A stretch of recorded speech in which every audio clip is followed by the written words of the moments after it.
Thanks for tuning in. Today we're going to be reviewing the ROKA Matador Air cycling sunglasses. Since their initial release in 2020, the ROKA Matador sunglasses gained popularity thanks to their unique styling and excellent optics. In order to improve the Matador sunglasses, ROKA has just released the newest version, the Matador Air, which we have here today. As the name implies, the Matador Air is a lighter, semi-frameless variation of the Matador sunglasses. In terms of packaging, it's pretty simple. You get this nice movie card style little folder, and that has your information, your order information on here, and a little ROKA sticker. It's a nice little premium touch. And then the sunglasses themselves are in a little cardboard box, ROKA logo on a glossy text on top. And then the specs of the sunglasses here. We have the gold mirror variation with the matte black. And I'll go ahead and take these out of the box and we'll go over the specs. Retail price on the Matador Air is the same as the standard version, so it's $225. It has a removable lens, as well as replaceable nose pads with multiple included inside the box.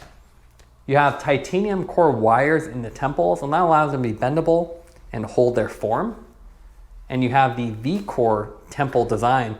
And this is this very unique part about these sunglasses, that fact that it goes up and over, and it's designed to reduce interference between the helmet and these sunglasses. They have the no-slip gecko material on the temples and nose pad, and you can see that here. This will grip your head and won't slide around. And same thing with the nose pads. These are also replaceable with multiple included inside the box. And this is a TR90 frame, so it's very lightweight and flexible, as you can see. In terms of what comes in the box, you get the sunglasses. You get the additional nose pads, so there's 3 of them in here with 1 pre-installed.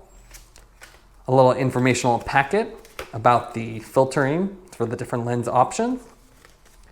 A fabric carrying case, which is always nice to have. And surprisingly, there's no hard case, no zippered hard case. Instead, you get this box with this magnetic lid. And this is pretty nice for storing it, but obviously a little bit bulky for carrying around unless you want to put it in a bag or something larger. Now let's take a look at the weight of the sunglasses. Being a semi-frameless design, we expect them to be quite light. So these come out to 24 grams on our scale, which is very close to the claimed weight. With the ROKA Matador Air sunglasses, ROKA has eliminated the bottom of the frame of the Matador sunglasses to create this lighter, more performance-oriented sunglasses. They have a wider field of view, as you don't have a frame at the bottom to inhibit your vision, and something we've seen along with a lot of higher-end sunglasses.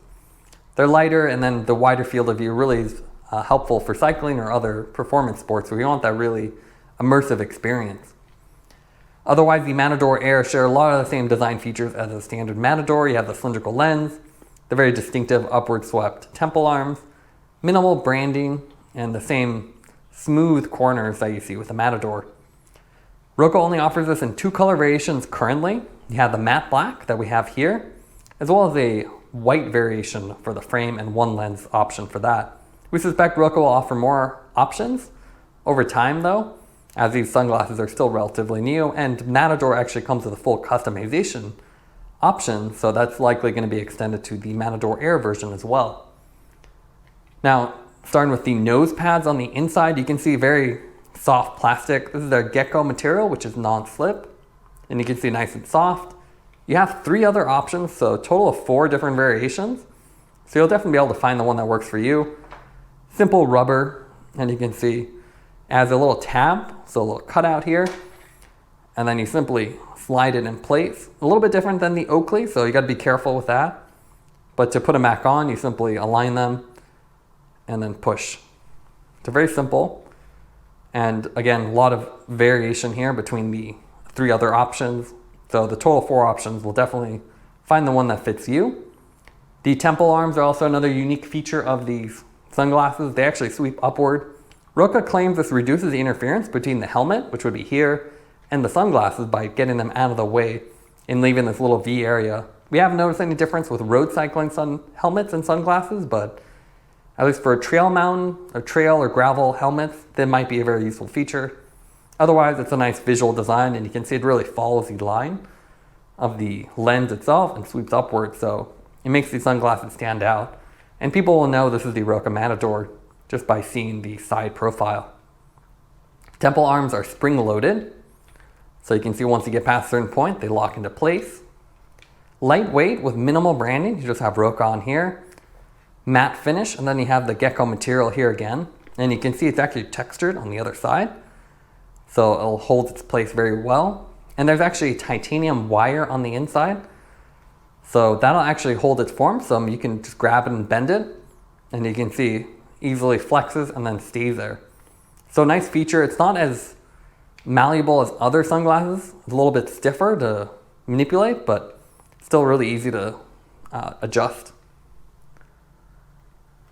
The lens is the other really important part of any sunglasses. Not only do you want to look cool, but you want to make sure you get the right one for your environment. The one we have here is the C3 lens, and that is a Cat 3 16% VLT gold mirror with a dark bronze tint. So you can see that dark brown color. That's really helpful for bringing out certain colors, so browns and greens. So it's good on the trail and when you're road cycling to help really make things pop. And you can see it's quite dark, so Cat 3 means it's definitely designed more for sunny days. So here in California, it's perfect for us. And if you're somewhere also with brighter days, it's a good option. There are no photochromatic options, but with these C3 lenses, you get a lot of coatings, so water, oil, and scratch resistance, so very durable lens. And despite the curvature, you can see these are cylindrical. They're very steep. There's no distortion with the optics, so nice and smooth and a uniform coating on there. So really impressive. You also have 3 vents. So you can see one on top, one on the side, and then another one on the other side. So that helps really prevent it from fogging. The lens is removable as well. So to remove them, you want to pop the top. And you can see once you pop the top off, the lens will actually flex out.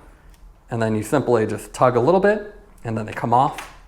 The nose pad here and the plastic bridge part, that stays attached to the lens, and then you just pull that out. You want to be careful with that one. So if you push too hard, you can actually break these. And I've actually broken that in other sunglasses. But you can see if you just apply a little bit of pressure, it'll pop out. And then slide it out. It has these little tabs. So really easy to remove. And then you have the lens by itself. So you can see most of the sunglasses is actually the lens. So you can see it's a very lightweight TR90 nylon frame. They're quite flexible. And without the lens in there, it's very soft and pliable. To put the sunglasses back on, it's really simple. You want to put the corners in first. And here you can see I'm getting fingerprints everywhere. That's one downside to this. There's really no way to avoid it. You want to line up the tabs and then push them in. That's about it. So very simple. And then the nose pad, that simply slides in and it has its own little tabs in there. Now let's take a look at the ROKAs on the road. They're a very distinctive looking pair of sunglasses, especially with the upward swept temples. You can see here that doesn't really add anything because the road cycling helmet, it already is about flat at that section, but it looks good. And the most impressive part about this are the optics. They're really crisp and clear.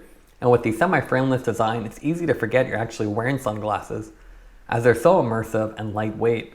We've had more than a few rides where we actually have to check if we're still wearing them. Now let's do a comparison between the ROKA Matador Air and other sunglasses on the market. Now we've done a lot of reviews here, everything from the extreme Oakley POCs to more affordable options like the Bolle. And that might be something you're wondering about, is this worth $225? And also you are paying a premium for the branding, the sleek frame, and the unique design. The Bolle at under $100 gives you multiple frames right out of the box. Similar cylindrical lens, but you can see a little bit bulkier, less refined than the ROKA, and not nearly as distinctive. So the temple arms are really what sets the ROKA apart, and this thin frame. So this one definitely will stand out compared to the Bolle, which looks more like a standard pair of sunglasses. But again, optics wise, at this price point, they're all really good. So the ROKA looks as good as a Bolle, POC, even Oakley. The main difference is just finding the right tint and the right category for your riding style. So the nice thing about the ROKA is even though they're oversized, they look more like a standard sports sunglasses. So we have the Bolle light shield here, a light shifter. So you can see the light shifter looks pretty similar. Same cylindrical design, so it curves, but the ROKA is a little bit more extreme as it curves inward with the temples, and then a more a smoothed out design. So you can see the Bolle has these sharp edges. The ROKA is nice and smooth, very more similar to the POC style sunglasses. The one downside to ROKA and other interchangeable lens designs is that you get a lot of fingerprints, so you really have to grab things. Smith has solved that with their mag shift here. So you can see this simply has these magnetic side arms, so you pop that off. And then it actually goes off with the top brow attached. So a nice option if you do a lot of lens swaps, but not as nearly as distinctive as the ROKA. Now there are other more unique sunglasses on the market, like the Oakley Katos, and you can see they look pretty crazy, especially with this curvature here and this prism sapphire color. Similar field of view, but the Oakley is more of a frameless design. So you can see the top is actually empty and it just curves up, and semi-frameless on the bottom as well. So quite unique looking, expensive with no interchangeable lens, which the ROKA does offer, and definitely not styled for everybody. Similar curvature though, you can see very aggressive. So similar base curvature, so it really has a visor-like fit that wraps around you. There are other oversized lenses if you want even bigger lenses. The POC Devour, you can see it's just massive. It's taller, wider, and then a lot sleeker looking as they actually hide the frame behind it, but on the inside, you do have a full frame, so if you were to compare the two, you actually do see the frame a little bit more, but obviously at a larger size. This has more protection and coverage, especially if you're doing mountain biking. You won't actually get any face burn because this is just so large. There are other companies that have embraced the oversized look too, with the Bolle Chronoshield. So it actually looks like a ski goggle because it's designed after one. And you can see similar, but a lot larger, full frame, but wider, taller, with the same kind of venting strategy and this nice top brow. So the ROKA is a nice balance. It's not huge and oversized like the POC or Bolle, but gives you a nice balance with the wide field of view and the distinctive sidearms that definitely stand out. Now let's go over the scorecard for the Matador Air sunglasses. We're going to grade on 4 different categories: design, optics, comfort, and value. Design would give it an A. It's a very distinct style, and that semi-frameless look really helps. Optics is an A-, they're quite crisp, but very limited selection currently, so unless you're in a sunnier area, you're going to want something with a lower category lens. Comfort's an A at about 20 grams. These are very lightweight and very easy to forget you're wearing them. And value would give it a B+. They don't come with a spare lens or even a hard case, so at over $200, it's not the best value pair of sunglasses you can get, but they have the unique look. Thanks for watching this review. Don't forget to like and subscribe. You can see more content from us on our website at thesweetcyclist.com, as well as follow us on Instagram at thesweetcyclist. This is The Sweet Cyclist reminding you to enjoy the ride.